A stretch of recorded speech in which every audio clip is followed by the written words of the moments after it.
देखिए, रोजे के दौरान बॉडी में ऑटोफेजी चल रही होती है। ऑटोफेजी का मतलब है बॉडी के सेल्स में टूट फूट हो रही होती है, प्रोटीन रिसाइकलिंग हो रही होती है, डैमेज्ड सेल्स सेल डेथ के जरिए खत्म हो रहे होते हैं और नए सेल्स बन रहे होते हैं, नई प्रोटीन्स बन रही होती हैं। ऑटोफेजी के इस प्रोसेस को आप बॉडी का क्वालिटी कंट्रोल प्रोसेस कह सकते हैं। इस क्वालिटी कंट्रोल में बॉडी इस बात को यकीनी बनाती है कि सिर्फ नॉर्मल और हेल्दी सेल्स बॉडी में रहें, क्योंकि बॉडी को एनर्जी सेल से मिल रही होती है। तो ऑटोफेजी के इस प्रोसेस के जरिए एनर्जी मेटाबॉलिज्म, एनर्जी डिस्ट्रीब्यूशन बेहतर हुआ, इम्यून फंक्शन, बीमारियों से लड़ने की सलाहियत बेहतर हुई, metabolic diseases, diabetes, cancer, hyperthyroidism, क्योंकि ये सारी बीमारियां सेल्यूलर लेवल पे शुरू होती हैं। चेन रिएक्शन होता है, एक सेल से दूसरा सेल डैमेज्ड होता है। तो ऑटोफेजी का ये प्रोसेस बहुत जरूरी है बॉडी के नॉर्मल फंक्शन के लिए। इंसुलिन के बढ़ने से ऑटोफेजी रुक जाती है। रोजे का तो मकसद ही इंसुलिन लेवल्स को कम रखना है। रोजा रखते वक्त क्या खा सकते हैं कि शुगर लेवल्स नॉर्मल रहें, इंसुलिन लेवल्स डाउन रहें। पिछली वीडियो में इस पे बात हुई है, लेकिन क्या पी सकते हैं इस पे आज बात करते हैं। क्या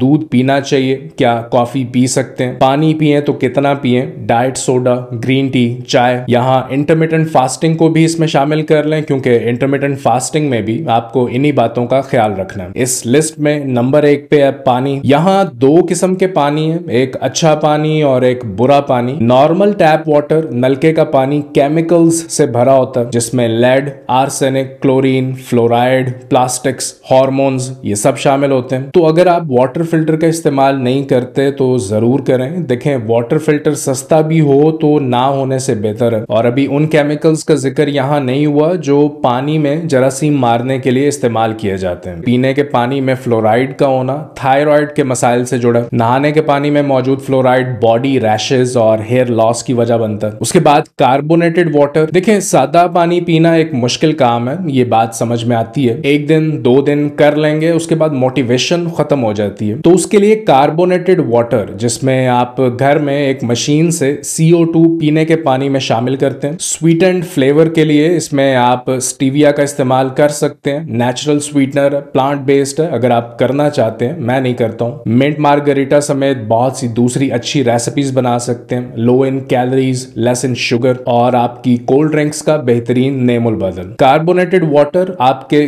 केटोसिस प्रोसेस को हिंडर नहीं करता, ऑटोफेजी को रोकता नहीं है। आपका जितना मानो आप उतना पी सकते हैं, कोई स्पेसिफिक नंबर नहीं है, 2.5 लीटर, 4 लीटर, 6 लीटर, ऐसा कुछ नहीं है। अब अगर पानी में एप्पल साइडर विनेगर या नींबू शामिल करते हैं तो क्या होता है? Apple cider vinegar blood sugar levels को कंट्रोल करता है। इसमें एसिटिक एसिड होता है जो डाइजेशन, हाजमे को बेहतर करता है, स्टमक पीएच को बैलेंस्ड रखता है। पूरा दिन जब आप कुछ नहीं खाते तब भी एनर्जी लेवल्स सही रहते हैं, क्योंकि ये गट माइक्रोबायोम को प्रोटेक्ट करता है। माइक्रोबायोम उन फ्रेंडली जरासीमों का ग्रुप है जो हमारे मैदे और आंत में रहते हैं। इनकी मौजूदगी की वजह से ही बॉडी न्यूट्रिएंट्स या ग़िज़ाई अज्जा को सही से एब्जॉर्ब या जज्ब कर पाती है। एनर्जी मेटाबॉलिज्म सही से हो पाता है, सेल्स तक न्यूट्रिएंट्स पहुंच पाते हैं और आप एक लंबे रोजे के लिए खुद को तैयार कर पाते हैं। लेमन वाटर या एप्पल साइडर विनेगर पीते वक्त स्ट्रॉ का इस्तेमाल दांतों के एनामल को महफूज रखता है, तो इस बात का आप ख्याल रखिए। अब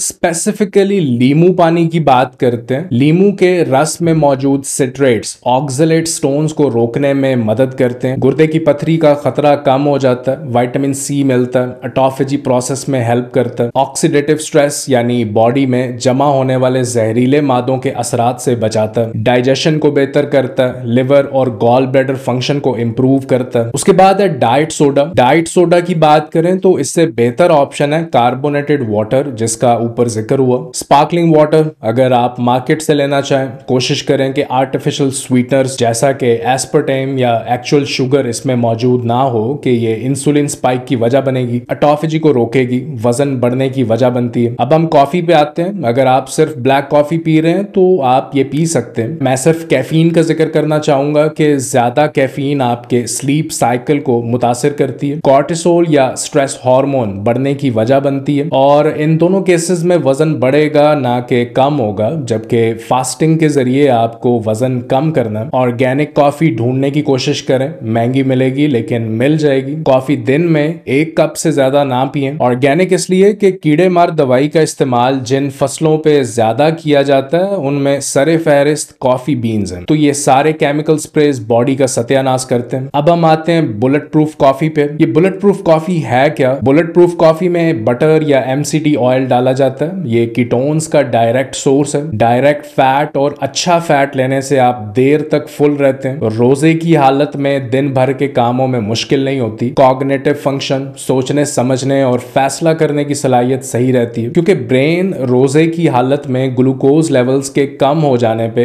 कीटोन्स को as a primary fuel source इस्तेमाल करता है। फास्टिंग के दौरान डायरेक्ट एनर्जी सोर्स के तौर पे कीटोन्स बॉडी में अवेलेबल होते हैं, लेकिन अगर मेटाबॉलिज्म स्लो है, वेट पहले ही बढ़ा हुआ है, तो अवॉइड करें कि ये वेट लॉस को हिंडर करेगा, वेट लॉस नहीं कर पाएंगे। लेकिन अगर दुबले पतले हैं तो आप बुलेट प्रूफ कॉफी ले सकते हैं। Artificial creamers is a big no.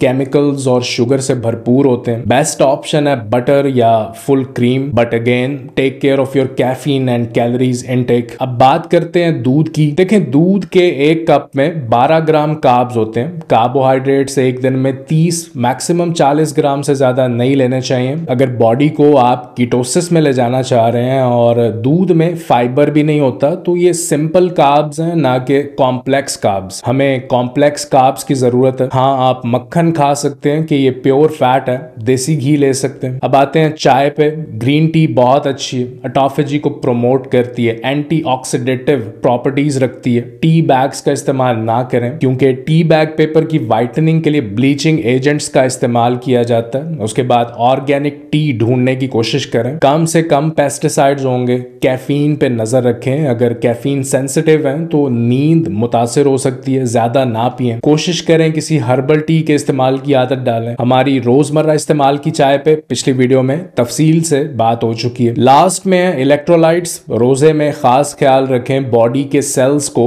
Hydration के लिए सादा पानी नहीं बल्कि इलेक्ट्रोलाइट फ्लूइड की जरूरत होती है। तो लींबू पानी बना रहे हैं तो उसमें हल्का सा नमक डाल सकते हैं, शहद अगर खालिस मिल जाए तो, वरना स्टीविया से भी इसको स्वीटेंड किया जा सकता है। लेकिन स्टीविया भी अगर आप इस्तेमाल कर रहे हैं तो मार्केट में जो स्टीविया के पैक्स मिलते हैं उनमें कई बार माल्टोडेक्स्ट्रिन शुगर भी मिली होती है। लेबल जरूर देख लें। तो रोजे में इलेक्ट्रोलाइट्स का खास ख्याल रखें, इसके साथ मल्टी विटामिन्स, क्योंकि रोजे में हमारे खाए जाने वाले खाने से बॉडी की डेली विटामिन नीड पूरी नहीं होती। तो किसी अच्छे ब्रांड का मल्टी विटामिन जरूर लें। चैनल पे आने का शुक्रिया। अपना ख्याल रखिए। अल्लाह हाफिज।